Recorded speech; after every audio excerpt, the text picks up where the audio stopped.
Okay, Your Excellencies, ladies and gentlemen, welcome and thank you for joining us today. I express my sincere gratitude to the Nazarbayev University Graduate School of Public Policy and its Dean, Dr. Wang Tat, for the valuable opportunity of organizing this panel. The pandemic and a completely new reality it generated are placing increased demands on the quality of governance, which plays a crucial role in both immediate responses to the new challenges and in the search for adequate recovery measures. Undoubtedly, this is accompanied by reconsideration of all government activities, from the reallocation of resources and functions and the application of best management practices to the accelerated use of information technologies and communication strategies. At the same time, the key condition for the effective implementation of government decisions is public trust, which is not only a social value per se, but also effective administrative capital, instilling confidence in rationality of government strategies. Therefore, increasing or restoring public trust is also a challenge of a new reality for governments. In this regard, along with ensuring the timeliness and relevance of decisions made, it's important to retain legitimacy, accountability, and transparency of all decision-making and resource allocation process. Today, we observe that countries around the globe are accumulating unique experience in a new normal. Thus, in a quarantined environment, the exchange of best practices and partnership are gaining ever greater significance.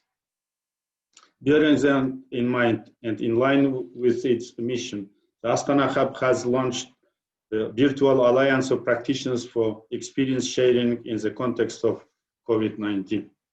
Today, 10 countries and about 20 organizations have shared their experience, research, and innovative solutions, which are available to everyone on the website of the Hub. Besides that, in response to the COVID-19 pandemic, we have organized 20 capacity building events in which over 3,200 civil servants from 46 countries have taken part. Let me take this opportunity to express our sincere gratitude to all the participating countries and partner organizations for their earnest commitment to cooperation. I'd like to extend my deep appreciation to the Agency of the Republic of Kazakhstan for Civil Service Affairs and personally to Ms. Anar Jailganova for our fruitful collaboration and their constant support of all initiatives. Also, I'd like to thank the key implementing partner of the government of Kazakhstan, the UNDP country office, and personally Mr. Yakub Berish for their willingness and flexibility in the implementation of Hub's mission. Dear colleagues, today we are blessed to have a brilliant composition of speakers who will allow us to look at governance in a new normal from different angles and based on various national and international experiences while combining practical and academic points of view. This makes me certain that our united efforts will greatly contribute to the search for best fit solutions. Wishing you and your loved ones good health and prosperity to your home countries. Thank you. And now I'd like to give the floor to the Vice Dean for Research of the GSPP, Chair of today's conference, Dr. Ricardo Pilizzo, who kindly accepted the role of the moderator today. Thank you, and please, Ricardo, floor is yours. Thank you, Your Excellency. Thank you very much. It's a pleasure and an honor to be here as a moderator on this distinguished panel. Let me give the floor to Anar Jailganova, chairperson of the Agency of the Republic of Kazakhstan for Civil Service, because she is supposed to give a few words of welcome as well. if she's here. Спасибо большое, уважаемые. Уважаемые участники, коллеги, я искренне рада приветствовать вас сегодня на панельной сессии, онлайн-сессии, посвященной управлению и доверию в период пандемии COVID-19. Позвольте в первую очередь выразить благодарность нашим партнерам, Астанинскому хабу государственной службы и Высшей школе государственной политики Назарбаев Университета за организацию данного мероприятия, проведение которого сегодня как никогда актуально и необходимо. Как отметил наш президент Касым-Жомарт Кемелевич Токаев, пандемия стала стресс-тестом для всех государств. Однако мы, как и многие другие страны, смогли мобилизоваться и перестроить свою работу с учетом полученного опыта. Принят ряд мер по обеспечению социально-экономической стабильности и поддержки населения. На эти цели было направлено более 450 миллиардов тенге по инициативе Ельбасы, первого президента Нурсултана Абишевича Назарбаева. Единовременной финансовой поддержкой фонда «Бергемес» охвачено более 550 тысяч семей. Для обеспечения бесперебойного функционирования госаппарата и сохранения здоровья персонала мы сумели в крайне сжатые сроки организовать дистанционную работу 80% государственных служащих. Согласно проведенному совместно со Всемирным банком опросу казахстанских госслужащих, переход на дистанционный формат не оказал влияния на эффективность их работы. Кроме того, принимаются меры по ускоренной цифровизации государственного аппарата, оптимизации его функций, пересмотру системы госпланирования и нормотворчества и так далее. Вместе с тем, нынешний кризис также показал, что эффективное государственное управление и коммуникации являются ключевыми элементами успеха антикризисных мер. В данном контексте надеюсь, что данная конференция сегодняшняя будет полезной для политиков, также экспертов в странах региона и за его пределами. Уважаемые участники, желаю всем плодотворной работы, приобретения новых знаний и расширения возможностей. Благодарю всех за внимание. The floor is now of Jakub Beris, UNDP resident representative in the Republic of Kazakhstan. Mr. Beris. Thank you very much. Dear colleagues, it's a great pleasure to address this audience today. I would like to begin my words by thanking Chairman Baymenov, Chairman of Steering Committee for Astana Civil Service Hub, for co-organizing this important event and for the kind invitation. I'm also pleased to welcome Her Excellency Chairwoman of the Civil Service Agency, Ms. Anna Zhelgonova. And just a couple of days ago, we had a great meeting with her, which was a testimony to how much we have in common and how much potential we have to expand our already solid partnership.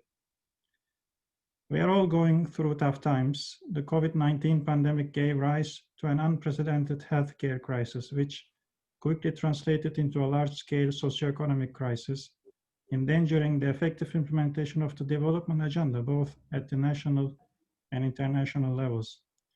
Not only is the COVID-19 a challenge for implementation of 2030 agenda and the Sustainable Development Goals, but it also threatens to reverse the progress attained in the preceding decades on all three fronts of sustainable development: social, economic, as well as environmental. This March, Kazakhstan faced a dual challenge. The spread of coronavirus was complicated by a dramatic fall in the price of oil, which is a key source for internal revenue. These two factors combined created a high-risk environment, triggering an economic downturn and resulting in a decline in real income of the country's population. For us, COVID-19 exposed pre-existing inequalities as it hit vulnerable groups disproportionately with the combined effect of the related restrictive measures. Women, people with disabilities, unemployed, and self-employed were among the most affected. The crisis puts multiple pressures on the governments across the world. It's not Kazakhstan specific, exposing gaps and weaknesses. The governments are expected to quickly analyze dynamically changing development situation, mobilize resources, and readjust policies and programs to provide effective support, first of all, to those that were most hit by the crisis. In this respect, and in many other respects too, of course, public trust is fundamental, as the success of many policies depend on the behavioral responses of the population. As UNDP, we were next to the government when the pandemic hit the country and mobilized financial as well as technical resources in a short period of time to put at the disposal of the country. Our support included, among other things, assessing the impact of the crisis on the most vulnerable groups, providing temporary jobs for the young people who were temporarily unemployed because of the COVID-19 crisis, assisting the civil service with digitalization on human resource management functions, and supporting reskilling of 1,000 civil servants to effectively perform their duties in teleworking mode, and of course, among others, procuring autoclaves in Nur Sultan while assisting in developing stronger medical waste management systems and procuring ambulances for remote settlements.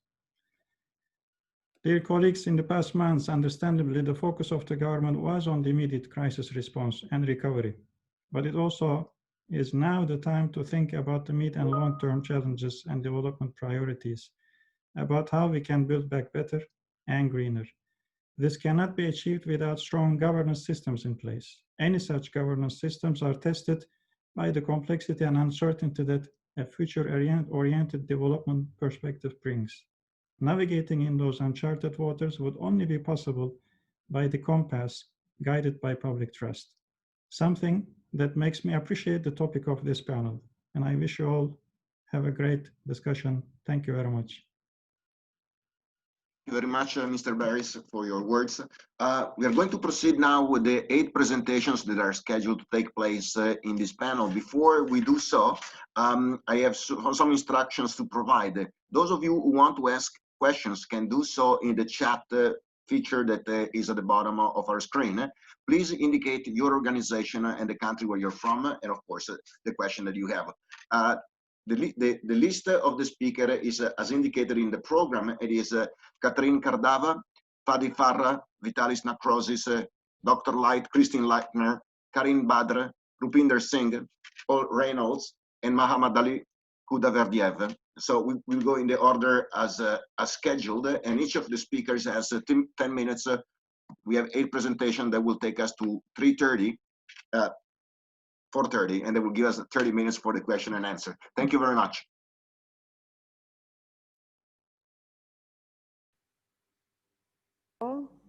So, hello, good afternoon, ladies and gentlemen.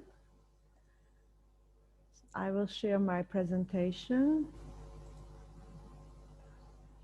Okay. So,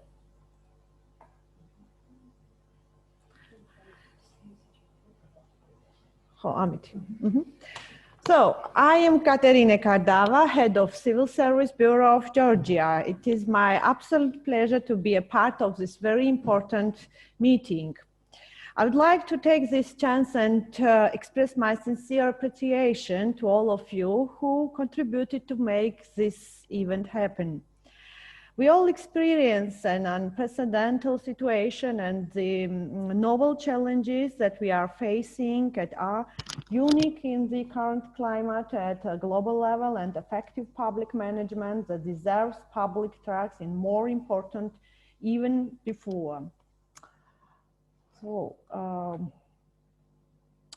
with my presentation, I would like to share Georgia's experience focusing on the impacts and effects of the pandemic on governance and present insight of the ongoing processes and measures undertaken within the civil service and in the country generally in response to the recent developments. I will also provide an overview of the new experience in successfully adjusting to teleworking, applying unified approaches toward crisis management, and identifying key factors in enhancing the capacity of civil service to cope with the challenges. Before the pandemic, Georgian civil service had a decentralized approach towards teleworking, and only several public institutions were using it as a form of performing tasks. Remote work pattern, which had been an opportunity and a free choice so far, had become a prerequisite for the continuation of activities in general. However, in the public sector, where flexible forms of work are not so easy to implement, this was a fairly new solution. Thus, in the beginning of the pandemic, Georgian civil service was not well prepared to fully transferring to remote work, as it implies unique challenges that require maintaining work-life balance and refraining professional isolation while being socially distant. In addition to the lack of telework experience in civil service, transition to even more challenging as there was not a legal framework that would regulate the kind of work arrangement. Consequently, it has been prioritized to ensure that the needs of civil servants are identified and they are communicated with in ways that meet their needs. As things seem today, adapting to the new work from home environment becomes successful in Georgia due to high degree of adaptability and willingness of civil servants. Furthermore, it was clearly prioritized that for supporting the transition to more widespread remote work, creating a legal basis was necessary. And to this end, Civil Service Bureau of Georgia elaborated the rule of remote work in Civil Service Bureau, and this served as a guideline for all public institutions. Additionally, it has been proved that collaborative approach is crucial when it comes to dealing with complex challenges and problems. Learning from successful practices stands for improvement in finding better solutions to crises. Thus, by sharing our experiences and ideas, even in virtual format, we feel less isolated and we can actually deal with common shortcomings and act decisively innovatively. In this regard, within the Twinning project, Lithuanian experts shared their experience on teleworking and prepared guidelines on remote work in civil service based on the best global practice, and it was distributed within all public institutions. And there has been an increasing interest from private sector as well. As this guideline is bilingual, it would be my pleasure to share it with you if you can become interested in it. Today, when civil service is encouraged to cope with ever-changing environment, civil servants have a critical role in strengthening the effectiveness and responsiveness of civil service and maintain public trust. In this respect, professional development of civil servants remain to be at the top priority, and for increasing the capacity of civil servants, trainings, workshops, and civil servant forums are conducted remotely in a regular way during the whole period of pandemic. The Civil Servants Forum was used as an important tool to serve as a communication platform, bringing civil servants together to discuss emerging issues, share best practices, and develop a common vision for future development. The topic of each forum was devoted to the urgent and timely issues during pandemic, such as crisis management, work-life balance, and so on. Through regular forum meetings, the government of Georgia ensured to have a good communication system in place that offered high level of support to civil servants working from home. In this regard, the above-mentioned forum platform was used for regular discussions on how innovation can help civil servants to cope with the crisis and set a new agenda for the future. In addition, the Civil Service Bureau currently is doing a research in two very important topics. First, teleworking practices in Georgia during pandemic, and second, risk management of human resources. In order to minimize damage as a result of the pandemic, since April, government of Georgia has been moving to easy restriction on citizens and businesses and elaborated respective plan for reopening. The reopening plan constitutes 6 different phases. Each stage takes place in every 2 weeks while taking into consideration the epidemiological situation in the country. So to sum up, governments across the world have been tasked with responding rapidly, efficiently, and coherently to a series of challenges. Lessons learned from Georgia's experience, adaptation to new technological solutions and regular refinement ensures that the public sector can operate effectively during the crisis. It is important to mention that this experience of Georgia was particularly successful due to the fact that since 2004, Georgia is being integrated into an e-governance system, and thus the shift to remote work become easier. Finally, some of the tools like teleconferences and online trainings provide so effective that they can continue to be used even after the pandemic. In closing, I wish you a fruitful meeting and look forward to hearing your discussions and learning from your insights and experiences. Thank you for your attention. Thank you very much for your presentation. And now the floor is Fadi Farra. Dr. Thank Farra. you. Thank you very much, colleagues. Let me share the screen indeed. Just bear with me. Stock, I believe.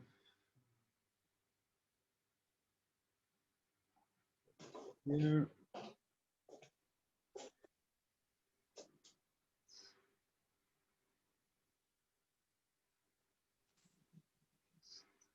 One moment, if you bear with me. We're all talking about technology, but the foundation is just to be able to share that screen. So hopefully this will work.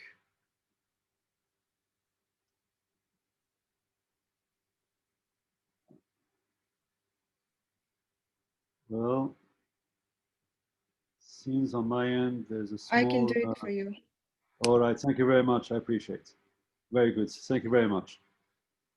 Very good. If you can put it on slideshow, if it's possible. Is it already? Second. Well, I guess it's good enough. It's good enough. All right. Well, thank you. As you can see, we need to trust technology, but also the humans behind technology. So I'm clearly not at that level.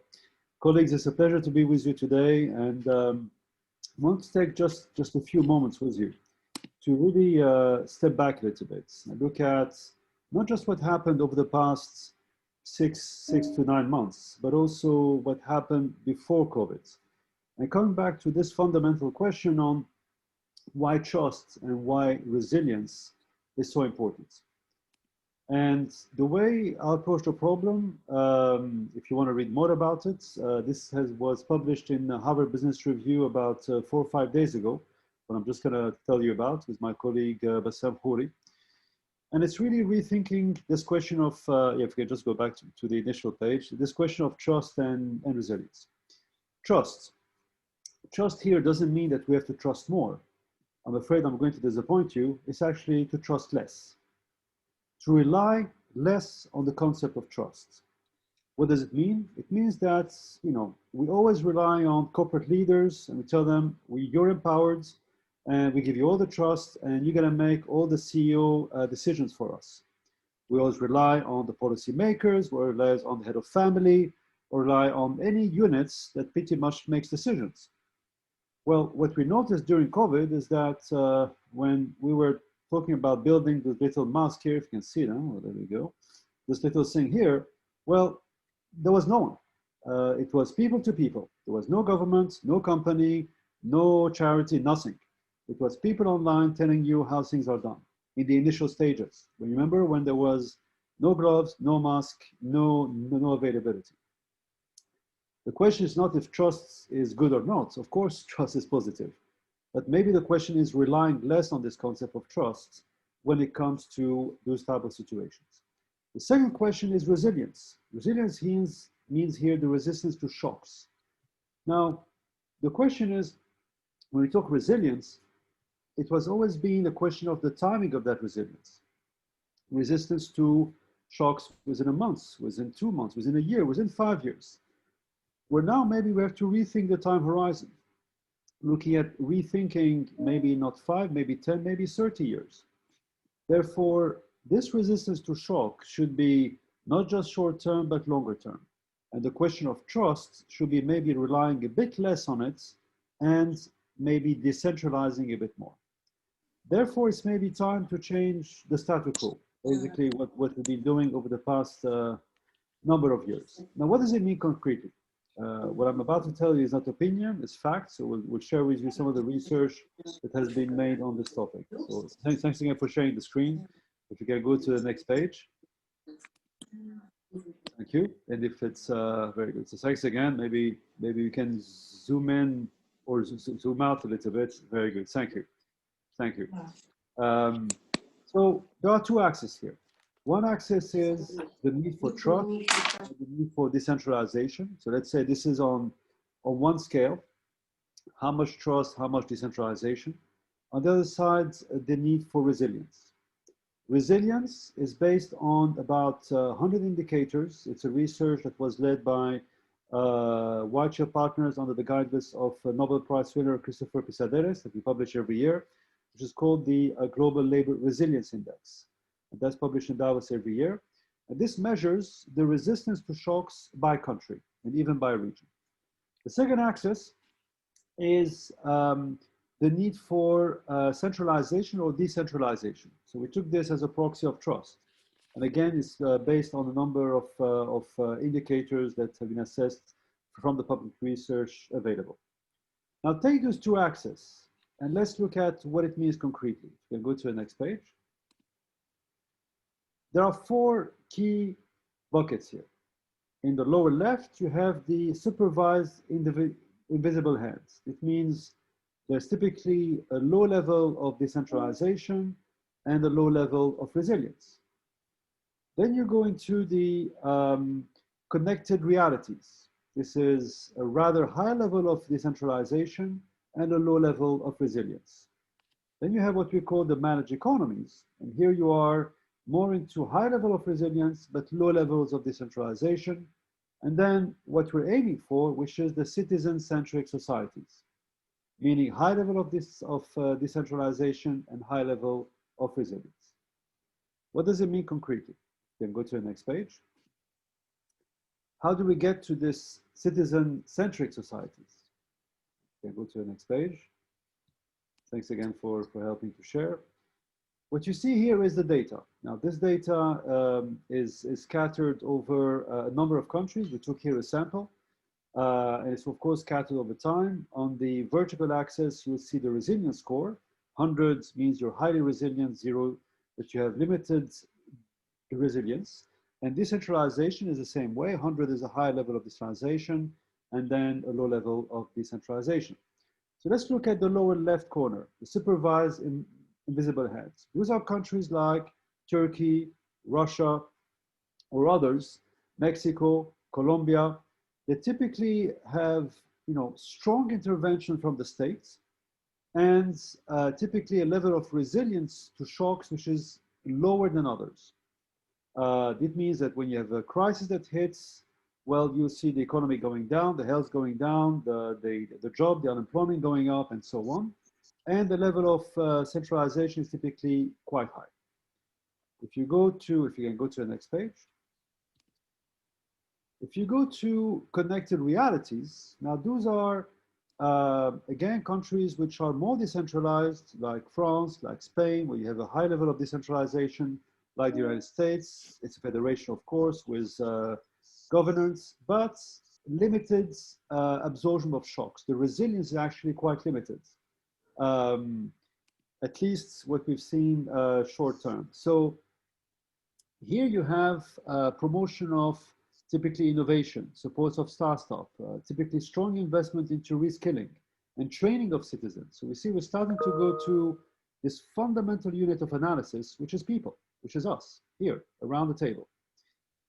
If you go to the next box, if we can move to the next page. Here we are into the managed economies. Now, managed economies are typically countries which are much more resilient, but still fairly centralized. Now, here you have India, Indonesia, and to some extent, the United Kingdom and islands. Now, here those countries typically balance quite well long-term policies with their socio-economic targets, but they're still fairly centralized. Now let's look at those countries which are rather citizen-centric. If we go to the next page. Thanks again for sharing. Now here we're talking typically about Switzerland, the Nordic countries, Finland, Norway, but also countries like Canada, Luxembourg, so the Benelux targets. And those countries have two things in common. They empower their regions, and it's not just the unit of the regions. They empower companies, and taxation is typically completely decentralized, but also the level of innovation, the level of unemployment, you have what is called the social contract. And that social contract is much stronger at the local level, which makes it much stronger when you have a crisis. Therefore, resistance to shock is much stronger. Now, this is not theory. I'll show you one example of resilience from the Global Labor Resilience Index we published last year. The rankings will completely change this year, based on COVID-19. So I'll be fast if we can move to the next page. And well, maybe and the next one. Thank you. The question is, where do you move? If you are a centralized with low resilience country, well, how do you become much more resilient, and how do you rely less on trust and decentralize even more? Decentralization, again, is not just state, it's also company. It's also making sure that within a corporation, you decentralize even more. It's not just a country issue. What you see here is the last year ranking on resilience of countries. You see Singapore and Switzerland were, Switzerland #1, Singapore #2, and most of the other countries were the Nordic. The only exceptions were the US and the UK. As a preview, I can tell you the United States is definitely not on this top 10 ranking for this year. What matters here is flexibility in labor, in employment, is youth guarantee programs where you provide to the units of where unemployment happens, direct support, regional employment centers, completely decentralized, as opposed to this re-centralization. The Singapore case that of course here on retraining, reskilling. But of course the size of the country here matters. You see all of them here, except two, are fairly small countries. Therefore, this question of the social contract is fundamental between the state, the citizen, the companies, and other countries. Let's take the case of Kazakhstan before we close. If you can move to the next page. What you see here is the labor resilience at the regional level in Kazakhstan. You have 4 tiers. The white tier that probably you don't see much here are the economic cities. So Nur Sultan and Almaty, which are very resilient to economic shocks, or at least more than other regions. Then you have tier 2, and you see here Pavlodar or other regions to the west. And then you see the tier 3 and tier 4 regions, some of them like Western Kazakhstan, or like Jambil, that has now a new name, that had a lot lower resilience to economic shocks. And this can go down to the city, and this can go down to the household. So what's the learning? And I'll probably stop here if you can go to the last page.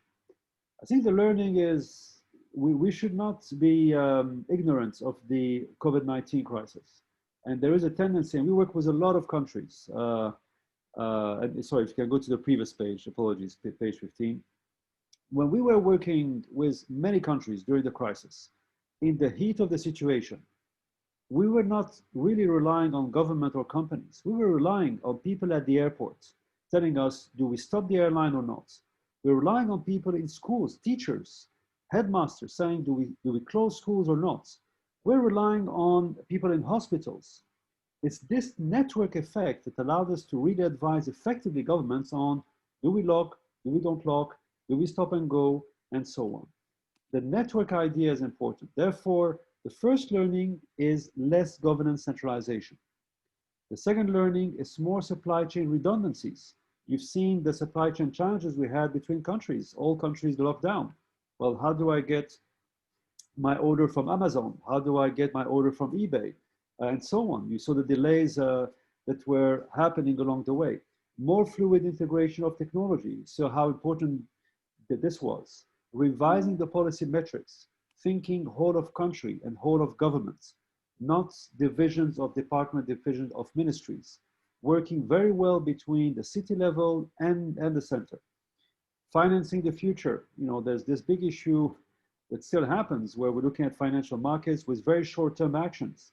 Well, rethinking about financing, long-term financing, not just the short-term financing. And the most important parts, and I'll stop here, is refocusing time horizon. And therefore not thinking just short-term, but thinking not 1 year, but maybe 5 years, or maybe 10 years. And it's just a few thoughts to share with you. Apologies again for taking a bit longer, and look forward to discussion after that conversation. Thank you. Thank you very much. Now the floor is Vitalis Nakrosis from Vilnius University.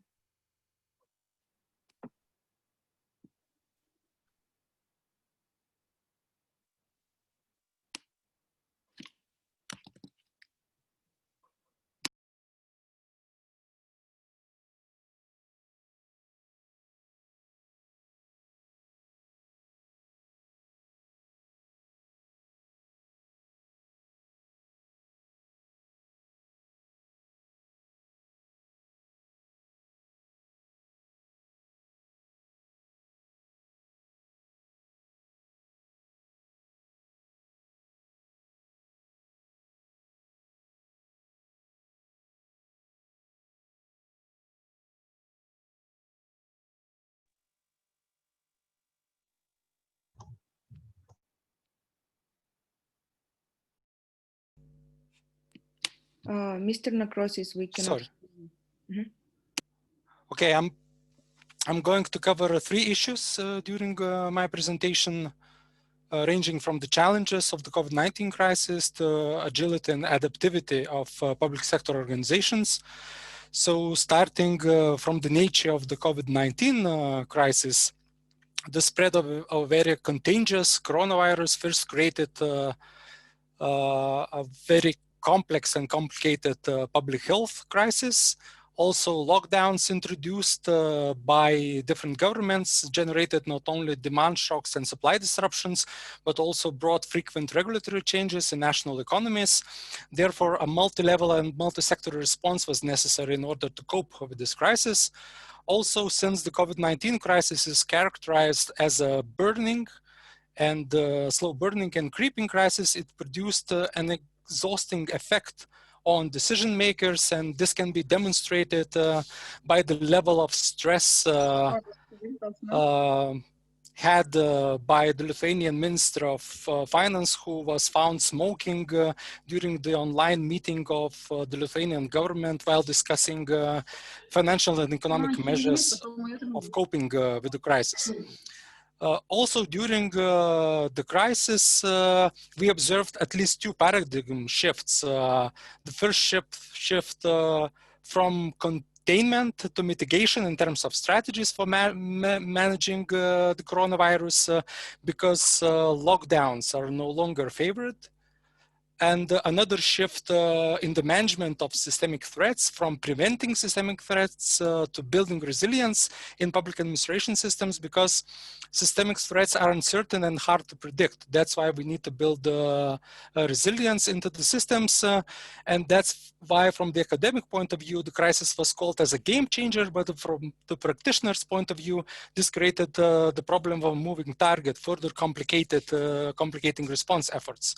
So based on our framework of analysis, I will focus on a mix of governance capacity and legitimacy that determines crisis management and the effectiveness of policy response, because a flexible response structure with rapid response teams should be put in place, especially in terms of dispersing information across different jurisdictions and operational domains, and this should occur in a very suitable and favorable political context, because crisis management should not be politicized or politically exploited for political short-term gains.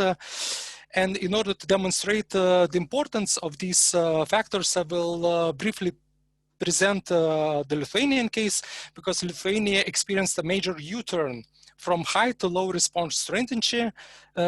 In mid-March 2020, Lithuania was fourth most stringent in Europe in terms of its response measures, while in mid-September 2020, Lithuania became the second least stringent in terms of its response strategy. And this was made possible by the policy of successfully locking and starting to grow. So the government's policy successfully unlock and grow was enabled by a quick and effective locking. And Bertelsmann Foundation produced the pilot COVID-19 index that demonstrated that small countries, including all Baltic countries, made the 5 top countries in terms of containing the coronavirus, and the Lithuanian economy experienced a very mere reduction in terms of real GDP. And this was part of the government's COVID-19 strategy, whose main purpose was to control the short-term spread of the COVID-19 crisis and virus in order to adequately prepare for next waves and to reduce the impact on public health and the country's economy. But the main point that in order to implement this strategy, sufficient government capacity and legitimacy is necessary, which is a precondition for achieving a good deal of agility and adaptivity in public sector organizations and public administration systems. I have no time to go into detail in relation to agility, adaptivity, and resilience, but I will present a set of 3 instruments that could be useful for achieving agility and adaptivity. So in terms of real-time data and analytics, mobilization of additional resources, and collaborative governance. So starting from data intelligence and experimentation, Lithuanian authorities developed dashboards with real-time data, also employed drones to monitor compliance with lockdown conditions in the country, or use different apps to gather information on self-isolation.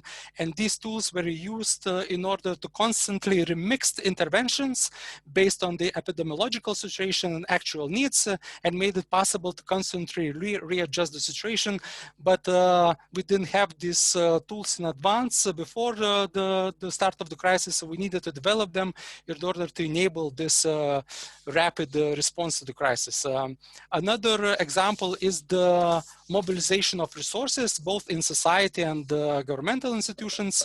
And I will tell about this mobilization from my own experience, because I had a contact with the person who became infected with the coronavirus. So I tested the system and the extent to which it is fast enough. So my contact was traced within 1 day. Then my test was implemented within 1.5 days, and its results were announced within another 24 hours. So we used existing mobile drive-in testing facilities in order to test and trace contacts and gather information on the spread of the virus within the society. And thanks to accessibility of these testing facilities and services, society complied and participated in these testing procedures in order to gather evidence on the actual spread of the coronavirus in the country. And my final point is about the style of leadership necessary during the crisis, because during the peak of the crisis, some decision makers argued that a military command and control type of leadership is necessary to overcome the crisis. And in the picture on this slide, you can see our head of operations, the Minister for Healthcare, wearing a military uniform and participating in military exercises that demonstrates the military command and control style that was popular during the peak of the crisis. But the majority of our interview respondents now agree that it was a more democratic or a more collaborative government. Could you please speak a little bit slowly for interpreters? Thank you. Yes, it was collaborative governance supported by open and democratic leadership that made a difference to country's response to the crisis, and made it possible for Lithuanian authorities to implement effective response solutions in an agile and adaptive way. And I think it is this collaborative style of governments that is also useful for developing resilient approaches to public administration in the future that are necessary for resisting similar crises and overcoming their negative effects. So that's it for the presentation. Thank you very much for your wonderful presentation. The floor is now Dr. Leitner's. Well, thank you very much. Can you hear me well? Yes? Perfectly. Great, great. Well, first of all, thank you very much. I'd like to thank Alikan Baimenov for inviting, and his team, of course, for inviting me to this very interesting panel. I've already heard so much and was so inspired. I'd also like to thank the conference organizers at Nazarbayev University, because I think you have, or are doing actually, and we see that now we're witnessing it at the moment, a brilliant job in using and harnessing technology, you know, to connect us all and to enable us to continue discussions and working on our jobs. Anyway, I'd like to share my slides with you and a few thoughts that I have actually had on the topic that I would like to discuss with you. Let me just see if it works. I think it does, right?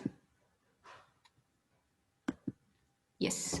So I'm going to look into a different angle of, you know, COVID-related governance responses, and that is the technology angle. I mean, we've heard a lot of things already that I am referring to in my presentations, but I'd really focus on, let's say, the technology angle and the digital developments in relation to the COVID crisis and beyond. Now, all of us have experienced the nightmare. We woke up earlier this year to a situation nobody would have dreamt of. It really looked like a bad science fiction movie to us. So it was not virtual reality like in Matrix that really shocked us, but it was actually, you know, the virus that had hit the world and brought the world basically to a standstill.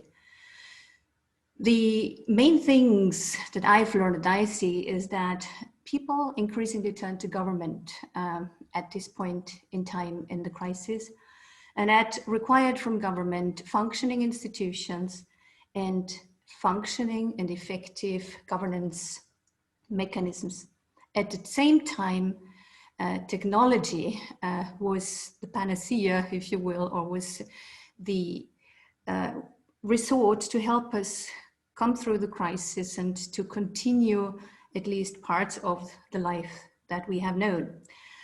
What was really striking is that we could see with the speed of adoption of technology in very different areas is really the opportunities technology provides and the digital provides, but also the vulnerabilities that we're exposed to. Now, if we go back to, let's say, a year ago, and these discussions on the digital technologies, disruptive technologies, frontier technologies, and policy issues that emerged, the policy discussions, we all were aware of the discussions on 5G developments and what it means, you know, for a smart city development, for example, but also for digital government development. So 5G, Internet of Things, big data analytics, artificial intelligence, distributed ledger technologies, blockchain, in other words. So the huge opportunities for government transformation, development of smart cities, but also the issues that arose related to cybersecurity and digital sovereignty, the opportunities of evidence-based policymaking, but then again, on the other hand, the issues related to data security and privacy, and in general, trust issues, what we've heard before, and the need to rethink and rebalance social contract.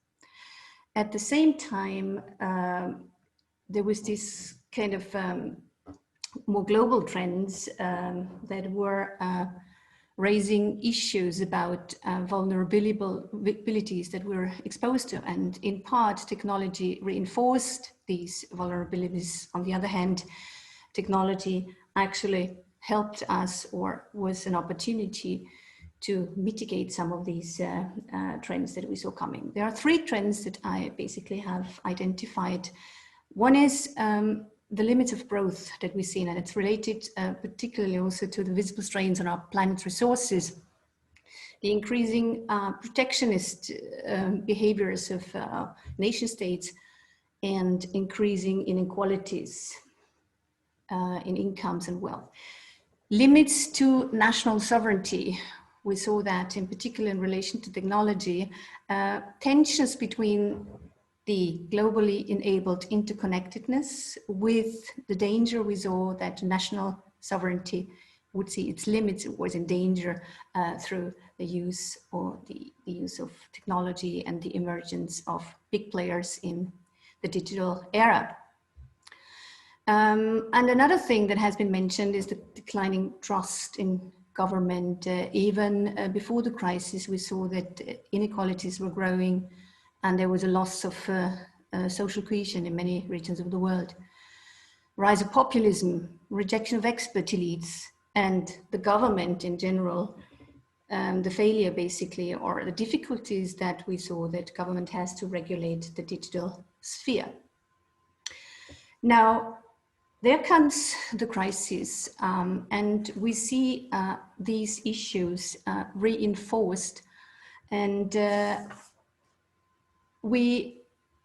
one thing that I mentioned before is what we see much more clearly now with this rapid use and application of technologies that we were forced to actually do. We can see more clearly the importance and the fragilities or the vulnerabilities that technology brings with it. For example, in international cooperation, the mobility restrictions have forced us all to work online, and it's amazing how we manage to do that. It has had an impact on the global value chains and the availability of digital goods, if you will. It has had an impact on, again, digital sovereignty and what we call strategic autonomy of nation states and governments. Policy making and crisis management, again, we've heard examples for this. We saw that all of a sudden expert opinions were high in demand, and technology would help us to have more science-led policy making, real-time data collection, analysis, forecasting, and sharing of data nationally, globally, locally. Has become extremely important, and we see striking and very impressive examples of this. We also saw that technology has played or will play or can play a very important role in enforcement. One example was there for the drones, for example, in Lithuania, the use of drones, but also, to ensure transparency and effective communication. Most importantly, from my point of view, because this is sort of the area closest to my heart, is the civil service resilience. It is amazing how some or many countries have managed to move from one day to the other, to teleworking, teleconferencing, and have come to grips with coordination, information sharing, using technology. Those countries that were sort of mature in providing digital government services were at an advantage. And we could see also e-health and e-education services really helping us in this crisis. So civil service resilience also saw, of course, the vulnerabilities in terms of the capacities we didn't have, the silo structure, the flexible structures we didn't have, and the digital skills that were actually lacking. Civil society empowerment, another angle where this kind of use of technology becomes obvious. Again, for those who were not connected, we could see that the digital divide is really sort of opening up enormously. So connectivity, access to service, digital literacy are extremely important. We saw also the cooperation at different levels, public, private, and with civil society and co-creation. We've heard some examples of this, and we saw a change in consumption behavior, be it of government services or other services.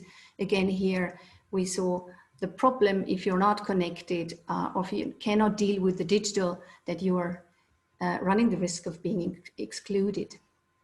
Now,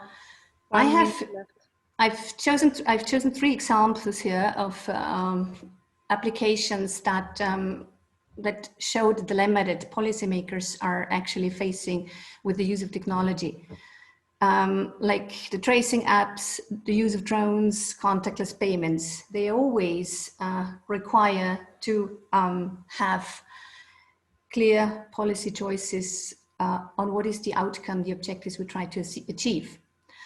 The drones for enforcement, supply of deliveries.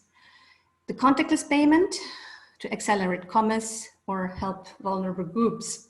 We always have to have in mind balancing the objective of, is it the public health? Is it the data protection we have in mind? Is it the policy objective that we put most emphasis on, surveillance or else?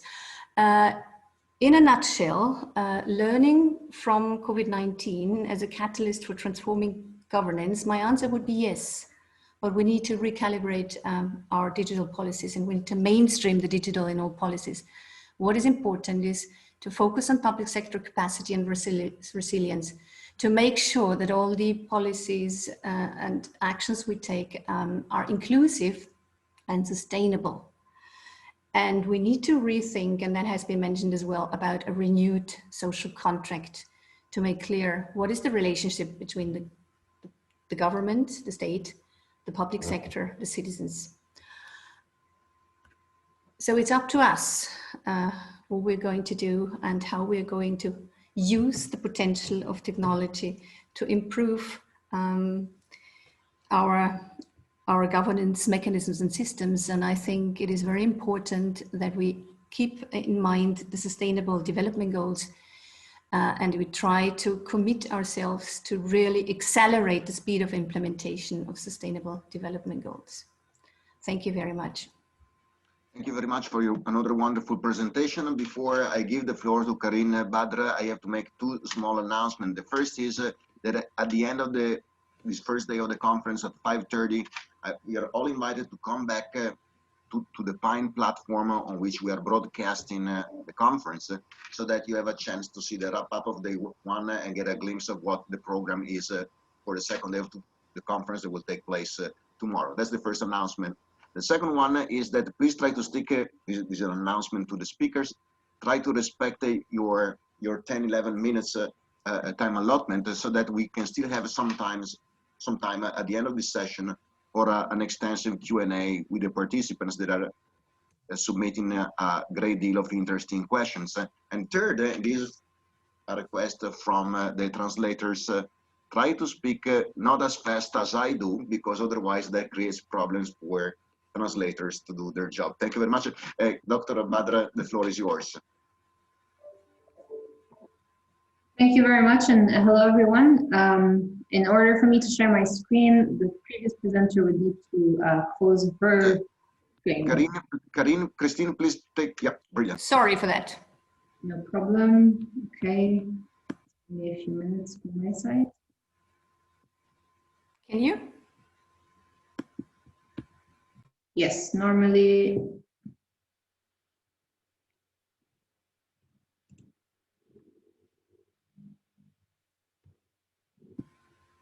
Can everyone see the screen?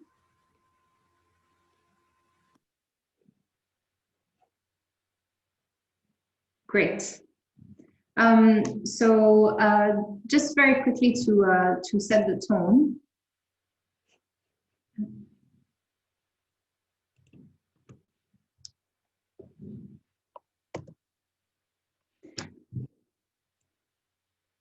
So my name is Karin Badr, and I would like to thank you very much for this invitation, and thank all the previous panelists who have raised extremely interesting points.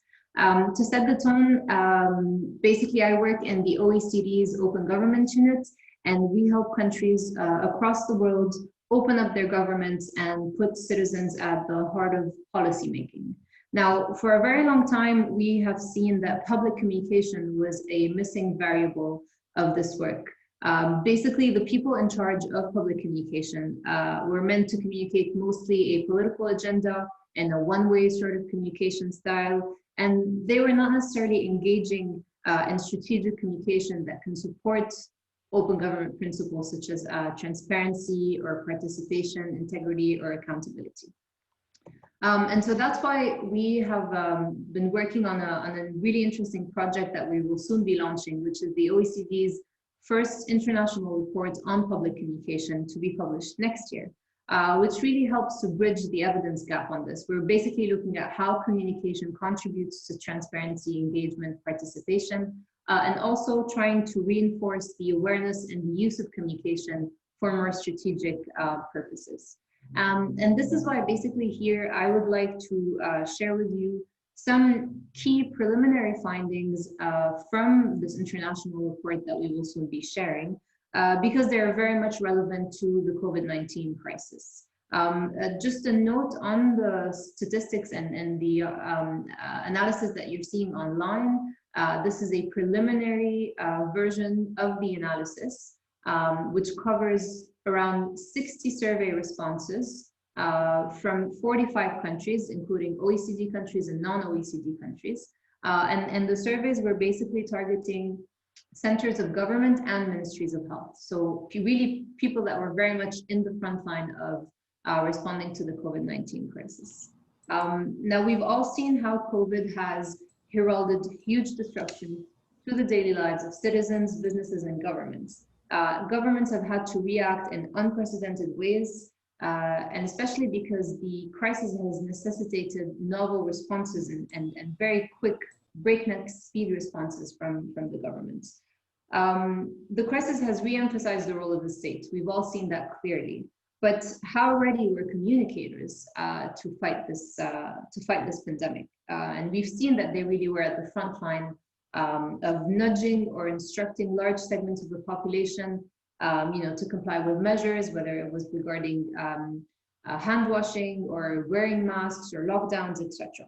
Now, when you look at this slide, in terms of human and financial resources, it looks like public communicators, across the world were not that unprepared. Around 80% say that communication competencies were challenging due to human resource reasons. And around 50% say that communications were challenging due to financial reasons. And actually, when you look into a little bit more details in terms of the budget, what we see is that very few countries actually have a dedicated budget related to communication, which was, played a key role during this pandemic. Now, for a bit of a broader picture, basically this slide, we asked countries what were your top 3 challenging communication competencies. And here what we see is that the first one was producing communication strategies, and I'll go back to this particular element to explain why this was important during the COVID-19 pandemic. The second most challenging aspect was crisis communication, not surprising, and finally, evaluations. Now here what's interesting with regards to crisis communication is that when we asked countries more details about why crisis communication was a challenge, the main reason they told us was coordination.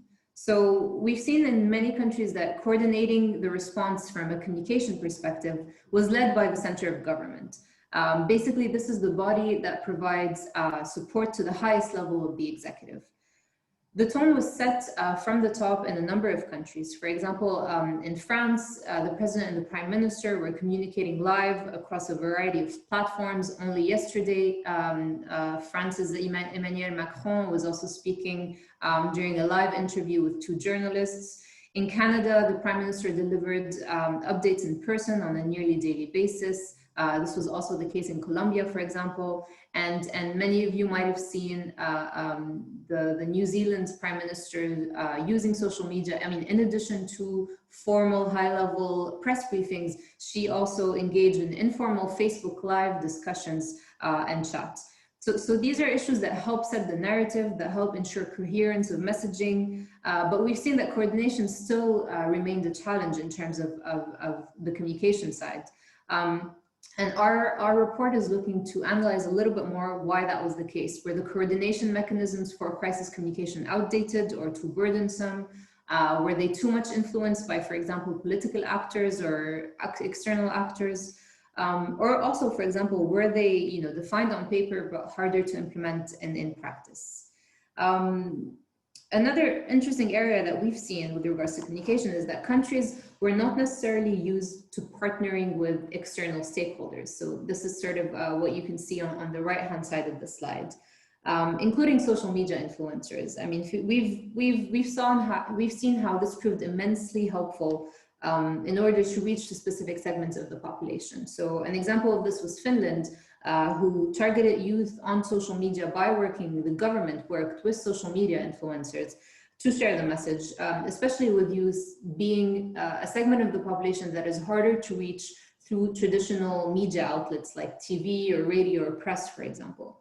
And another example of this was South Korea with its Thanks Challenge. So the Ministry of Health in Korea basically urged people to share pictures and messages and with a gesture saying thank you to frontline healthcare workers. This was also used by a number of celebrities in Korea and sort of with helping basically the government send out a message using all segments of the population. We have another example I wanted to share with you is also linked to adapting messaging based on your target audience, which is a really important element in this regard. In Mexico, the government designed a cartoon called Susana Distancia, which was mainly aimed at youth and children to really also inform them and help the parents that were trying to explain as they were sending their kids to school why the kids needed to take these measures. Another area that we've seen was extremely important for communication was using communication for behavior change. So a majority of respondents to our survey expressed that they do interact as communicators with behavioral insights experts, but that they made limited use of this in their digital communication. So there really we saw a missed opportunity. I mean, the survey for this was for 2019, but clearly if in 2019 communicators were not working as much as needed with experts on behavioral insights, how are we expected to have seen in our countries communication geared to changing the behavior or the perception of government?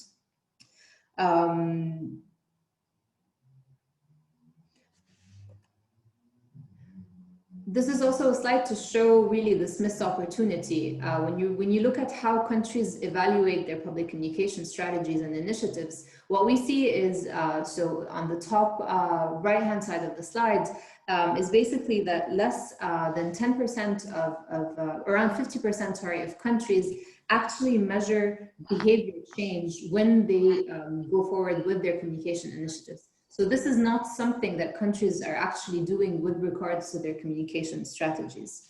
Another really missed opportunity here that I wanted to take your attention to was that not only is comms communications not being used in most countries to change behaviors directly, but also communication is not being used that much to engage with stakeholders, to encourage participation. Less than 10% of countries said that the main objective of their communication strategy is to encourage participation. I might drop this slide quickly just for the sake of time to maybe focus on this last one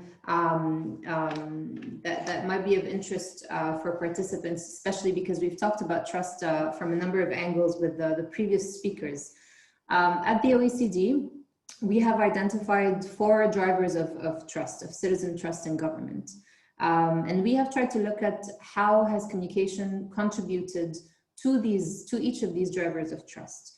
So if you could follow, for example, the first driver, which is responsiveness, we've seen that communication could do a lot more to contribute to this driver, because in terms of the uptake of services, this is a low priority for governments. Governments do not yet use communication to improve the take-up or to improve the delivery of a service. So there are the people in charge of, for example, digital service in one unit and the people in charge of communication, and these two communities are not necessarily reinforcing each other.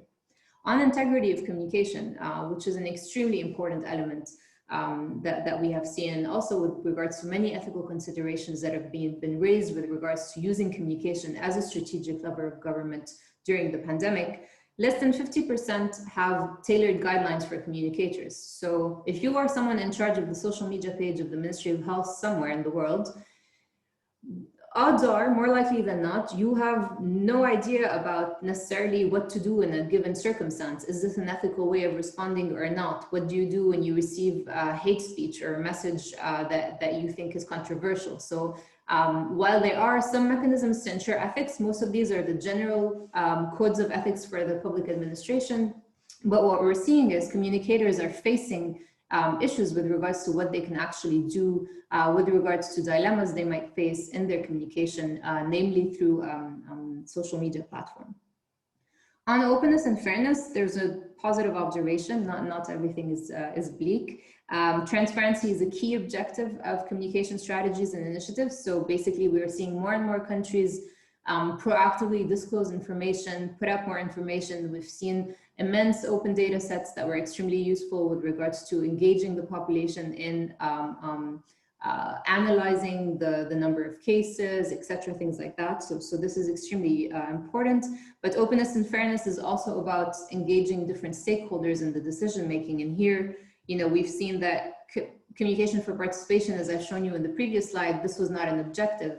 So basically, in most countries, we're expecting interested citizens or businesses to find the information in order to engage with the administration on public decision making, whereas it's extremely complicated often to sort of find that information in some countries and in some certain websites.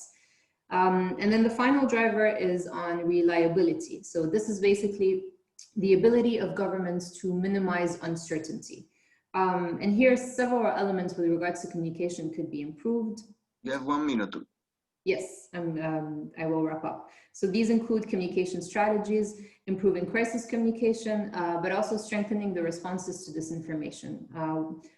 For the sake of time, I won't go into the role of communication in responding to disinformation. We have two extremely detailed papers that have analyzed the role of public communicators to respond to disinformation specifically. So maybe I won't give you examples on that, and I can wrap up if you said I have 1 more minute. Just by saying that basically we've seen that communication has been at the forefront of answering and responding to the pandemic, but that we also see that it is an instrument of government that is often underused and is often misunderstood by governments. And so our report sort of looks into what are the elements that can help improve that. And I'll conclude by saying that, the crisis has given added prominence to the open government and the communication agendas.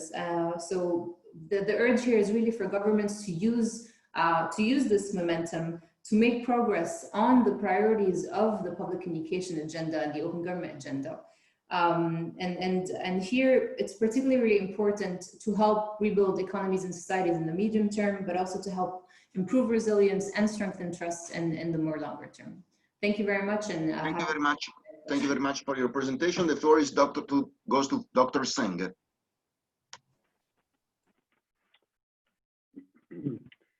Good morning, everybody from London. I hope you're well. Thank you very much for the invitation. And I'd like to also thank the audience, which clearly is a mix of policymakers from the region and also students from the university. I'm always aware that audiences tend to get bored if you're the 4th or 5th speaker, so I will try to be brief within the 10 minutes.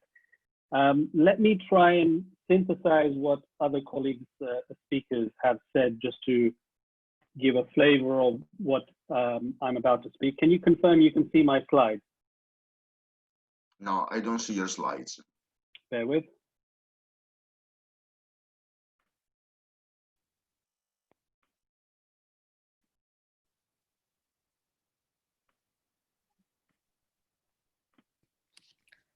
Should I do Okay, it tell for me you? when you can. Tell me if it's gone through. If not, you can do it for me. Yeah, if you can do it for me, please.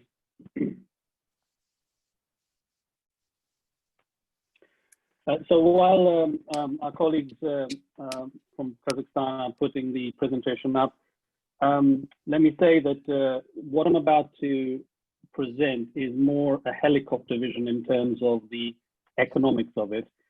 Other speakers have spoken, starting with Mr. Baimov, about the keywords of trust and transparency in the COVID setting.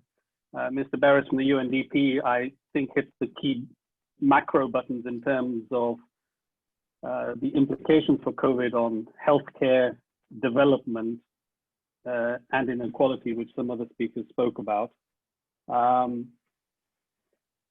Mr. Fabia spoke about the resilience and trust issues, which I think are both valid in terms of short and long term. And he mentioned, I think, quite clearly, which I'll touch on also, the issue of shocks. And I think what we're facing in many ways are both economic and political shocks. And other speakers spoke about the capacity issue. My assessment overall and conclusion for this presentation is that, in a way, it comes down to policy, implementation, and capacity to implement change, and fundamentally, the financing available. So the financing, just to give you a flavor, in the United Kingdom, our government here has spent the equivalent of $300 billion thus far, and probably that will accelerate next year. The European Union has recently agreed a COVID recovery fund, which is about $1 trillion, the 750 million euros. The United States is currently talking about an agreement of between $1 and $2 trillion, depending on the outcome of the election. So ultimately, change will come through the budget, and that's the key message. Very good. So the first slide is, since we're talking ostensibly to students from Kazakhstan, what is the situation in terms of growth? Well, the story and the expectation when I wrote this a few weeks ago, and it still remains the case, was there was some letter in the alphabet, and the diagram there shows for the region over 3 years the expected growth. And I've highlighted the central one where CCOAE covers Kazakhstan. And basically the expectation was that it was going to be a V-shaped recovery. A drop because of COVID, people can't go to work, economies are closed, economies cannot trade, followed by a growth after the pandemic. Other people were expecting a U-shaped, a slower recovery, or even a W. People are now talking about so-called K recovery, and that links with one or two speakers spoke previously, namely that some people may do well out of it, others will not do well out of it, and so there's an issue about what do you do for vulnerable communities. What we don't know, and this is the key point in many respects from a policy perspective, is that we actually don't know about the unknowns. So we have COVID. Sorry, can you go back to the previous slide? So the unknowns that we're in COVID at the moment. In many ways, we're facing the second wave in many countries. But in a way, we don't know when the antiviral treatment will come out.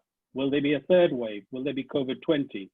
And so in a sense, when ministries of finance and fiscal agencies, and indeed central banks, are projecting in the next 2 years, their expectations are bounded by a sense that there will be a recovery and antiviral treatment available.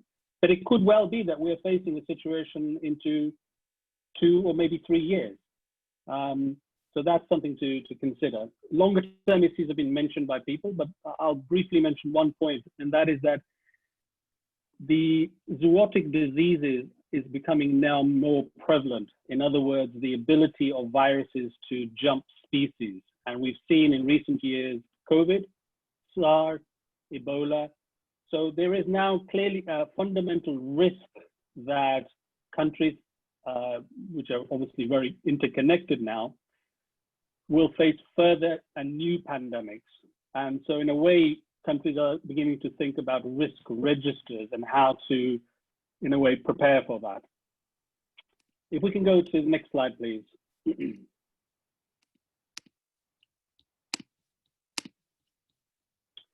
So this is a very brief graph taken from the IMF, which shows, as of the summer, the situation in terms of the fiscal support.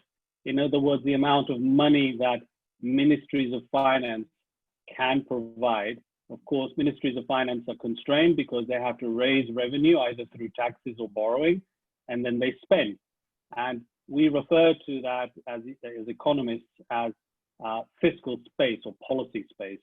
And you can see there are two lines. One is the average for the world, around 4% of GDP. The other is for emerging and developing economies, which is lower. And the point I wanted to make here, and you can see at the bottom, Kazakhstan is sort of just below that, is that in a way, the ability to spend and the ability to borrow is unique for countries. And it depends on your macroeconomic situation. It depends on how much fiscal space, in other words, how much room you have. And what we found across the developing and transition economies, whether you're an oil producer or not, is that all of them are constrained and all of them are having to spend emergency funding for healthcare because that's the priority. And therefore, available financing for other things is decreased. And since the economies are shrinking, countries are having to borrow, or central banks are having to basically have very easy monetary policy. I'll mention there briefly the implications for sustainable development goals and financing for policy. I've been advising governments for the last 20 years, and I've worked for the OECD, World Bank, and I was part of the European Commission's team for EU accession. And I find myself now struggling as I sometimes work with the United Nations, that the focus on SDGs in a way is very difficult to envisage because countries and developing countries often find that while they're happy to think about goals in 2030, their priority is tomorrow. How do you make sure that vulnerable communities have the resources, they have roofs over their head, healthcare expenditure, are teachers being paid? And that is a fundamental challenge for particularly developing countries. Next slide, please. Thank you. So Kazakhstan. So the next few slides are just a flavor of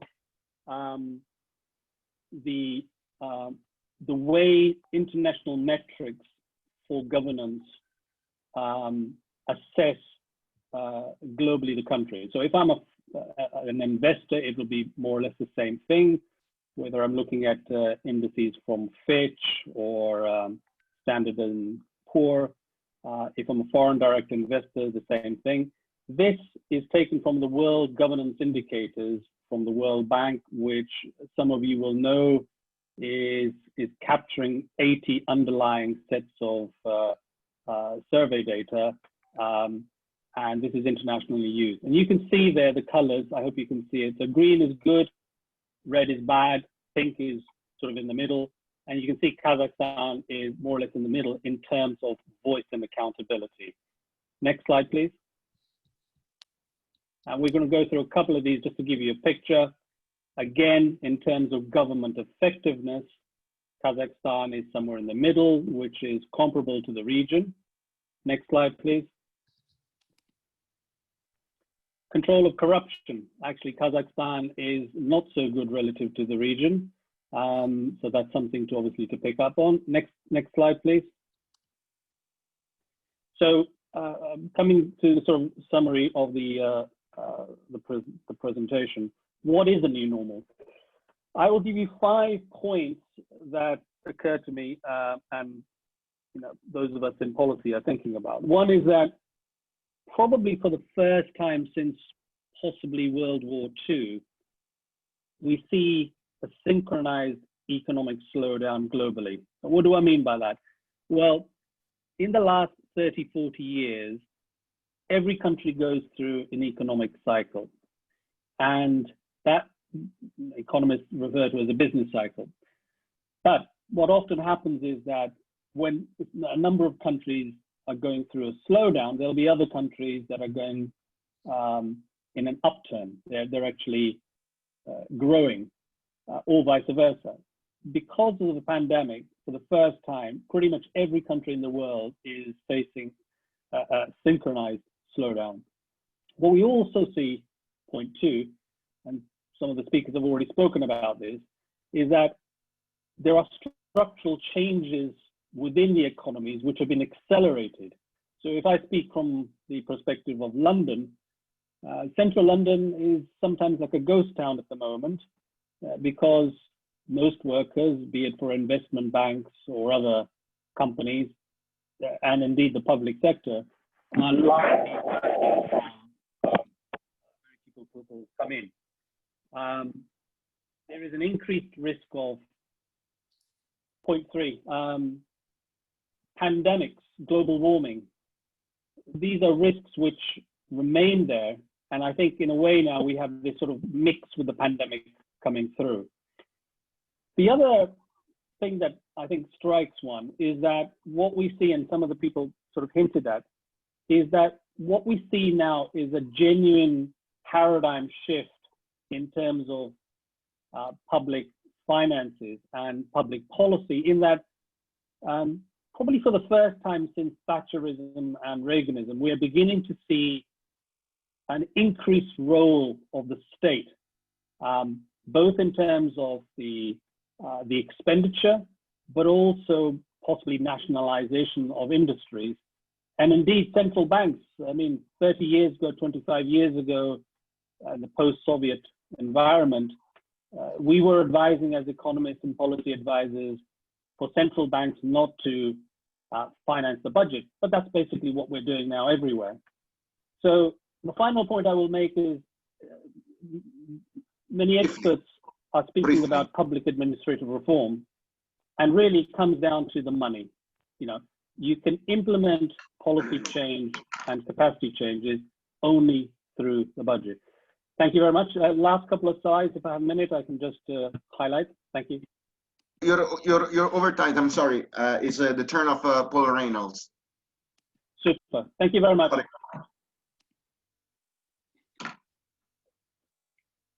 Paul? Yes, I'll just unmute myself. I will attempt to try and load a slide. If not, then you'll have to do it for me, but should be all right. Let's have a look. Document.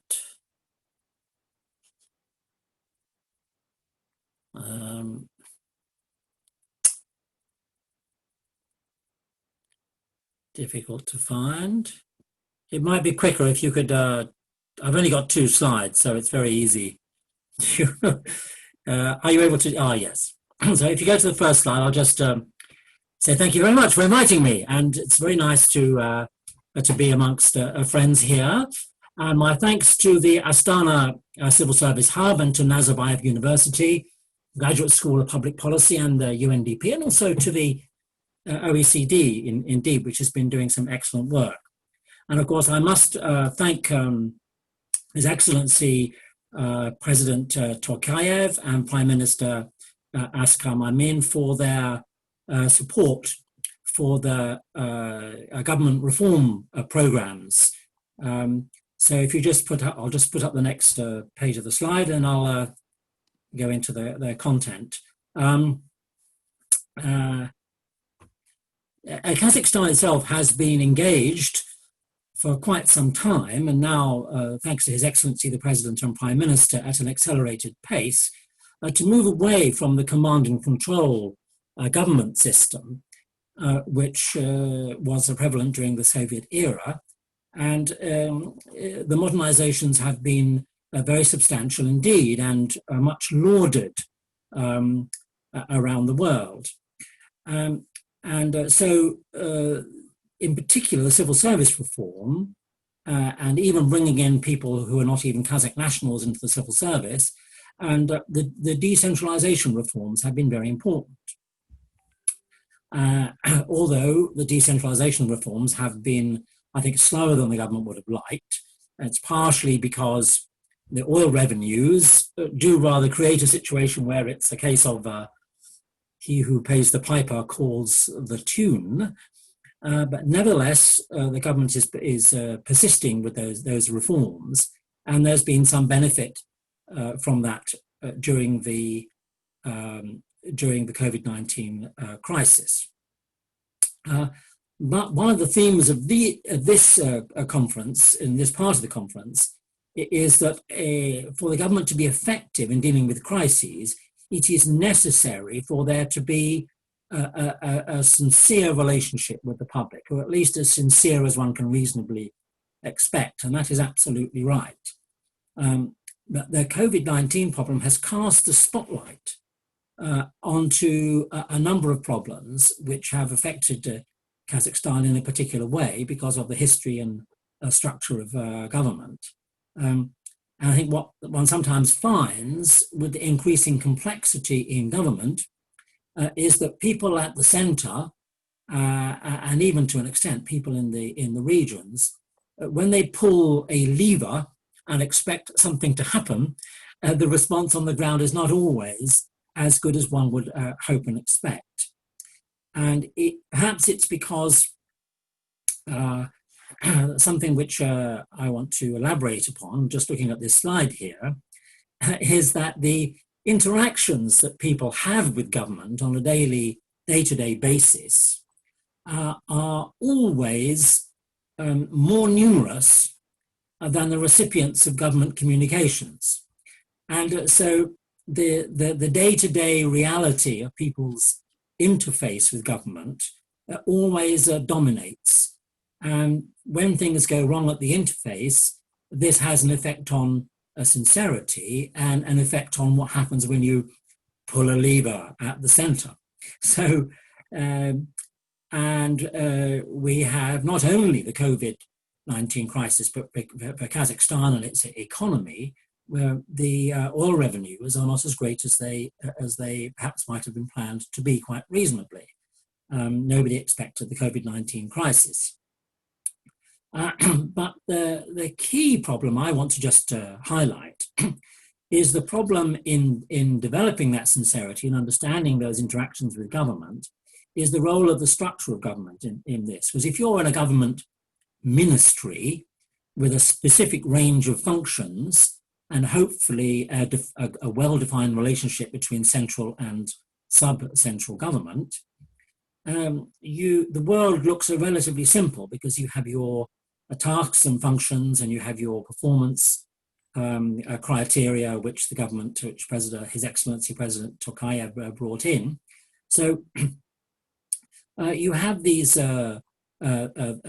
factors, but if you're a kind of recipient of government services, or you're looking for a license, or all your interactions that you have, they're not quite as simple as they seem when you're at the top of a ministry. So this is something which the governments have to take into account. Every government faces the same problem, but it's particularly acute given the history of Kazakhstan.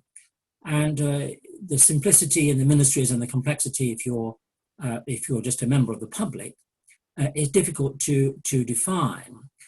And it's the sort of thing that you might imagine, when you in a country where you need an ID card to pay your taxes, but to pay your taxes you need an ID card, and you go around in circles, and all these sorts of administrative loops that people get into, and which cause people to lose a trust and faith in how the government works and its responsibility.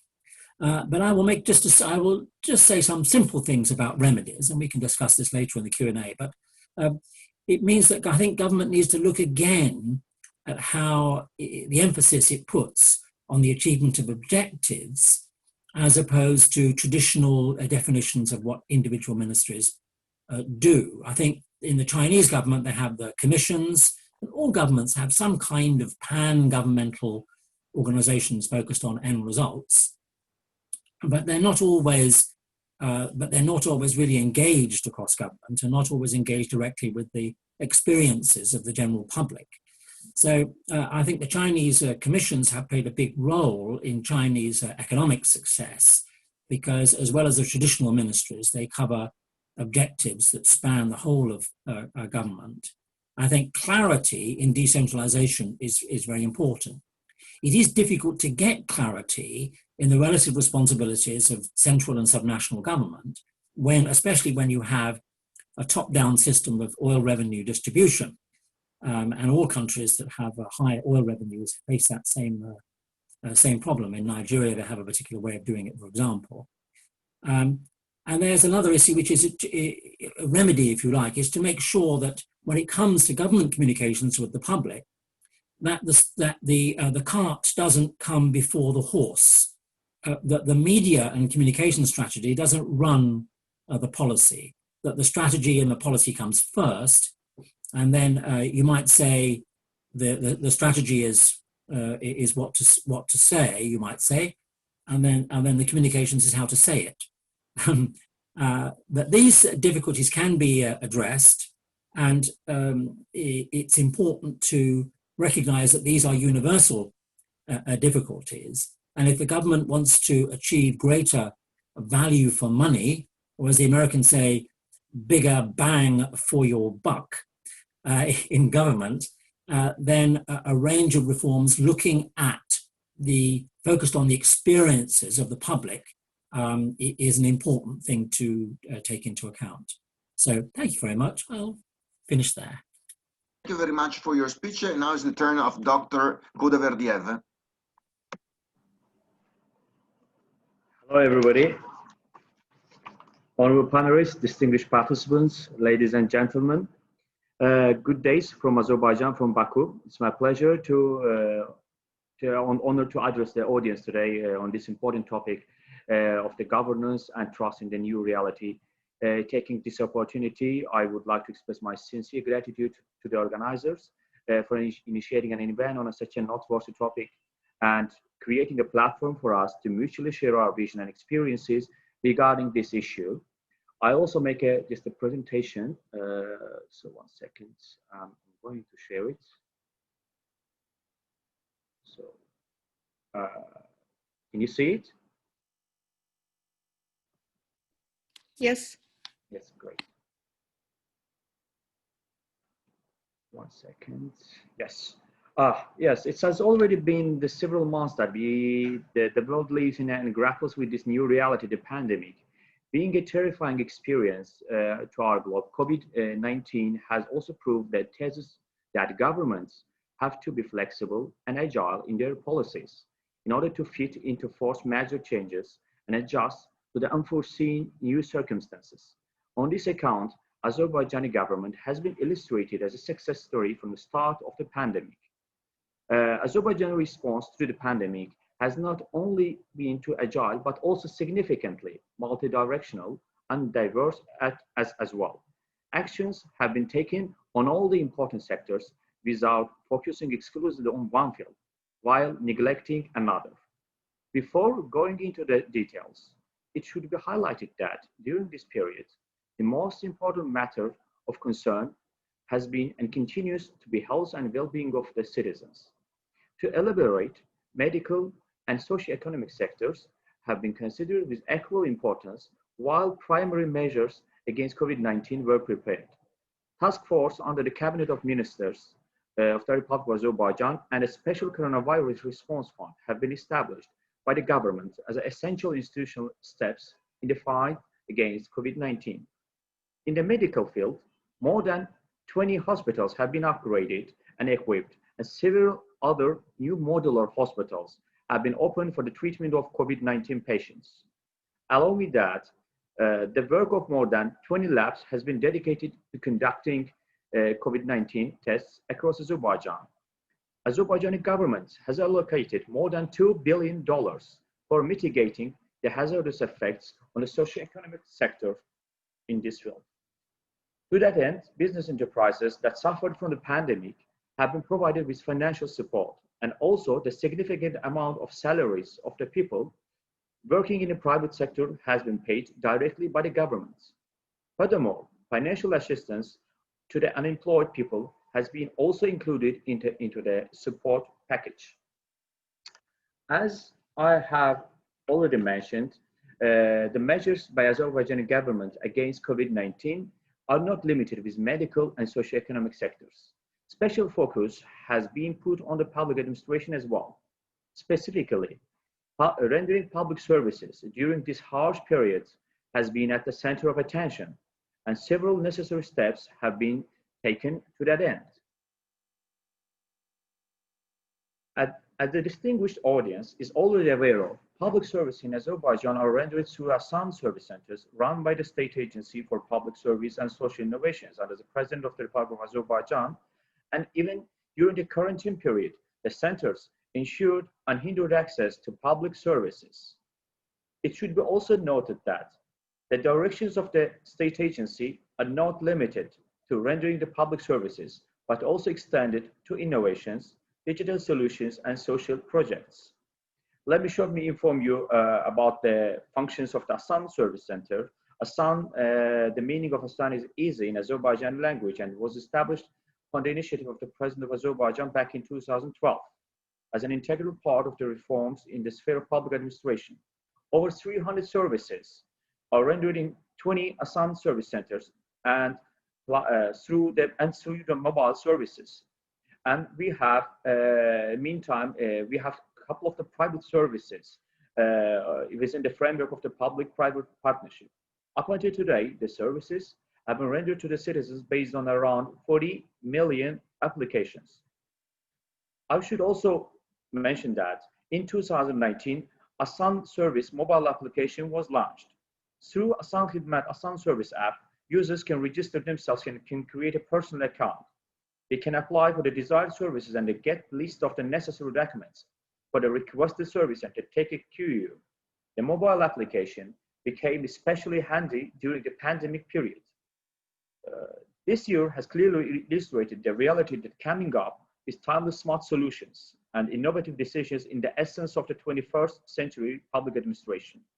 It's a pleasure to note that Astana Service has exactly acted in this way and has got positive feedback, not only in the country, but beyond the borders as well. Moreover, several new services have been digitalized by the eGov Development Center under the state agency in order to ease the access for the citizens. Let me quickly inform the audience that the using of the modern technologies, the center ensures the provision of the information and electronic services by the related state bodies for all citizens of Azerbaijan, as well as the legal entities and foreigners. At the moment, the period of the transition from reactive services to proactive services has been going on.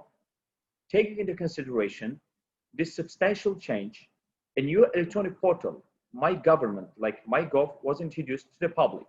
MyGov is an e-service system rendering services of government and private entities in a single platform based on a forward-looking government.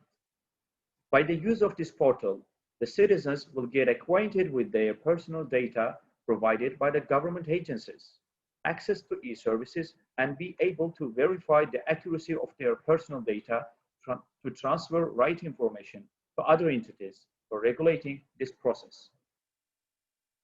In the realm of the innovation and digitalization, another important and innovative action taken against the spread of the coronavirus has been the introduction of the electronic permit system in Azerbaijan. When the special quarantine regime was declared in Azerbaijan back in this March in this year, to decrease the possibility of transmission and hereby the number of the cases, the need for the controlling the movement of citizens emerged. Therefore, the system for obtaining permits and monitoring during the implementation of special quarantine regime was introduced by our eGov Development Center. The system was developed in a way that it managed to operate without technical drawbacks, even at the periods of the highest load. The system operates in two versions. The first version is short message SMS system, and the other is the website where the e-system for permits and monitoring to be applied during the special quarantine regime. This system has attained positive feedback and attention abroad as well. It has been researched by several foreign countries, including the United Arab Emirates, the Montenegro, and a couple of our partners, including the Kazakhstan, the Turkestan region of the Kazakhstan. And it has been applied in the Turkestan region of the Kazakhstan very successfully. By the way, I thank for the Astana Civil Service Hub for sharing this, our experience to their to the peers. And through using the channel of the Astana Civil Service Hub, we just achieved to reach the the more international partners. The new projects for attaining the fundamental purpose of the transparency and efficiency continue to come up. One might claim that the COVID-19 has fostered the development of new innovative solutions. To exemplify, the President of the Republic of Azerbaijan recently signed an order to establish an Assam appeal information system via this information system. Via this novel system, the citizens will be able to issue the complaints related to public utilities, roads and transport, as well as the current repairment, improvement, and renovation of the infrastructures. The location will be marked on an electronic map and sent to the relevant state agencies for review. Coming to the issue of the trust, it's evident that this concept is formulated with the help of the transparent, efficient, and effective institutions, as well as the sound information transformation system. Fortunately, these enumerated values and principles are ingrained in the work and activities of Assam service. All these timely and effective measures once again depict the reasons why Assam service has been awarded with the UN Public Service Award in 2015 with its high achievements in the field of public service delivery and UN Special Award for promoting digital transformation in the public sector. And I also would like to mention that the United Nations Public Service Forum last year, organized by our agency jointly with the United Nations Development of Economic and Social Affairs in Baku last year in June. To finalize, I would like to once again to note that all these governance methods are designed to solely attain the transparency, efficiency, effectiveness, and trust in the Republic of Azerbaijan. At the end, I should note that we are happy to observe the positive feedback coming from the society, the citizen satisfaction. I extend my sincere gratitude to the distinguished audience for attention, and I firmly believe that the work of the panel, as well as the ideas shared by the respectable panelists, will put a spotlight into the research and activities in this particular sphere. Thank you very much. Thank you very much for a wonderful presentation. And now we have 15 minutes left. And so I would like to share with you some of the questions we have received from our participants. So I will start with Professor, with Dr. Farah. There were two questions for you. One is, in which category does China belong, and for which data, from which year are the data you used for that two-dimensional mapping? So yes, so is this working for me? Yes, sir. Yes, very good. I wasn't clear. So this data is coming from the, I'll start with the second part, the Global Labor Resilience Index, which is a composite index that we've been developing over the past 10 years. Okay. And it's done on the supervision of Christopher Pisaderes, a Nobel Prize winner in economics. So this is let's say a ground study which is published every year. So this is the data used.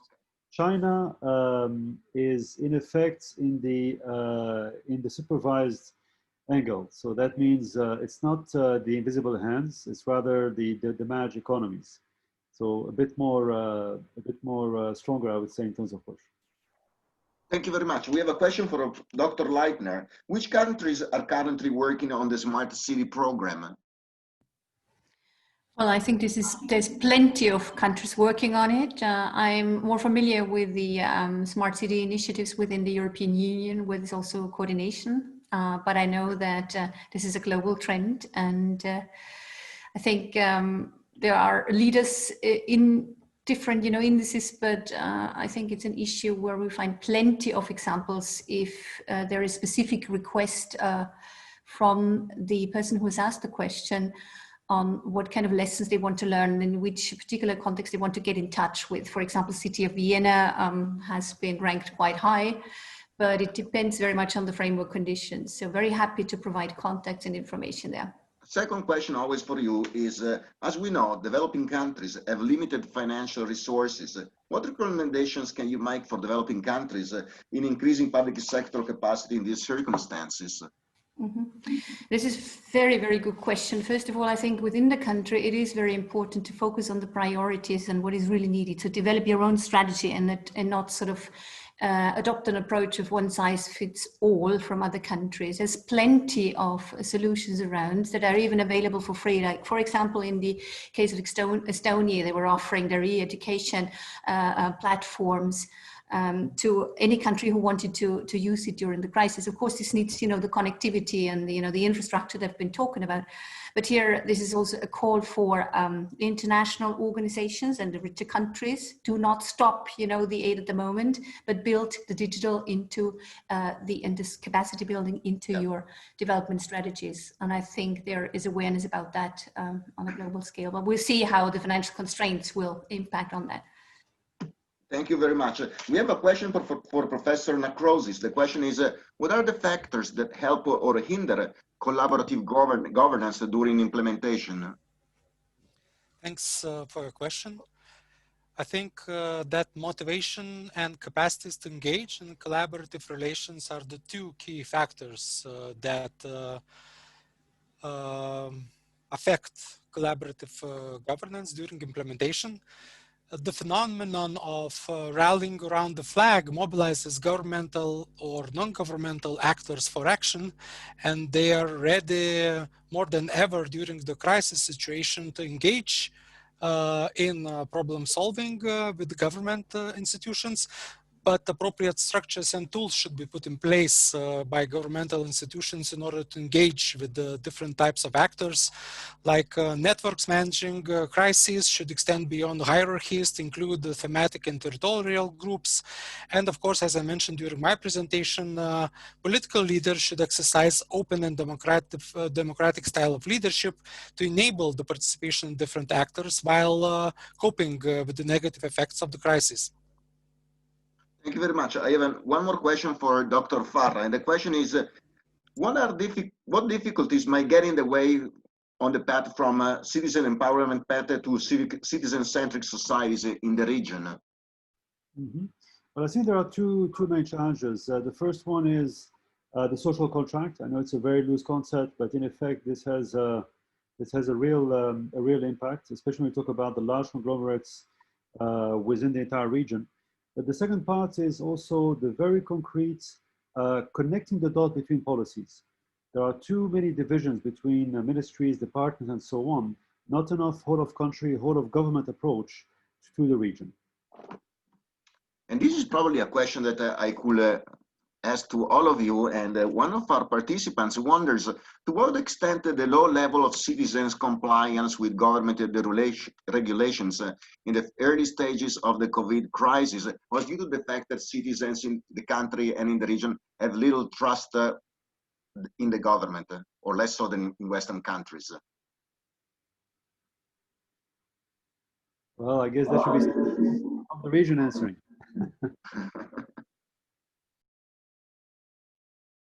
All right. Well, thank you very much for the interesting presentation, Robert. But otherwise, Professor, if no one else is jumping in, I'll probably give you just a very short answer on this. I don't think it's a question of lack of trust in government. I think it's when you're left alone, the quantum unit at the end of any policy, if you go down to the foundation, is the people, is the person. So that is at the end, we civil servants, consultants, professors, and so on, we're all people. And I know it's a fundamental point, because when you reconstruct all public policies, at the end, it's about the learning curve that you have as an individual. So that's the broader answer on saying when everything goes out, at the end, you come back to the essential. Thank you very much. And I also would like to add to one important point, very good question, if you don't mind. So I have the small remarks on it. So it's important to involve the citizen engagement to this process. Why drafting the law, even to drafting the public policies, it's very important to involve and to attract the interests of the citizens. And which in Azerbaijan since 2012, we are just forming up the systems, the special systems, and we are working on electronic systems in order to attract and to involve that special attentions of the citizens to drafting even the law or cut down some bureaucratic or unnecessary documents. Because as a public service center, like a Sun Service Center, we have an idea bank. For example, the citizens center their ideas. And through the help of the citizens, up to now, we received hundreds of the, proposals. And through the help of our citizens, the local citizens, not the civil servants, our civil service, our government, achieved to cut down, for example, the list of the documents. For example, for required of in a Sun Service Center, we have ID card services. And through the help of the ID of the services, we achieved to decrease, to cut down some of the papers. We got the proposals of the citizens. We prepared the proposal and offered to the government, to our parliament, and then based on the proposal of the citizens and based on our draft law, our government make a decision to cut down the issues. And also we achieved some, for example, we have the Assam payment, the electronic payment, for example, the fines, the traffic penalties can pay by the Assam payment terminals via online or the terminals, which was configured in all the supermarkets and in the, the air terminals. And this is also idea of the citizen of Azerbaijan. We, invest to our citizens and involve them and make a gift for their idea, brilliant idea, and we make a propaganda. This Assam payment terminal is the idea of this citizen. And this is somehow the interest and the way of attract to the citizens to improve, to further develop the public policy systems. That's a very brilliant solution, very interesting. Thank you very much. There is a question from Professor Colin Knox for Dr. Badr in the chat, and I think that's the last question we can take. The question is, isn't communication a one-way flow of information and on the soft side of open government? Yes, thank you. And maybe I'll also respond to the question right before that one, which was highlighted and also has a communication angle. Just to say that indeed, there is a strong digital divide in many countries. So communication cannot just be online using digital tools all the time. But we have seen in many countries examples of the successful use of text messages, where a very strong number of the population is has mobile phones. You can also make use of, governments can also make use of billboards, radio, but also working with local community leaders, for example. So this is also resonates with some of what the respondents have said in terms of engaging with stakeholders from outside the government. And on your question with regards to communication being a one-way flow of information, that's sort of the classical understanding that we have of communication. But from the OECD's definition, communication needs to be a two-way means of interacting and needs to be a strategic lever. And it's actually an essential component and a pillar of open government.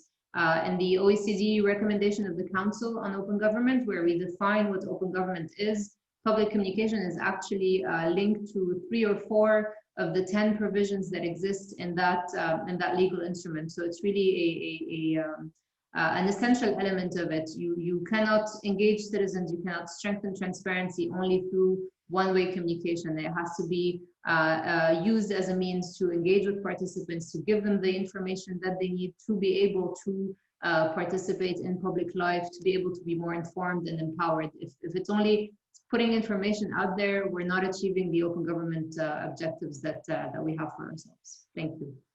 Thank you very much. So before we close this session, I have a couple of announcements, actually 3.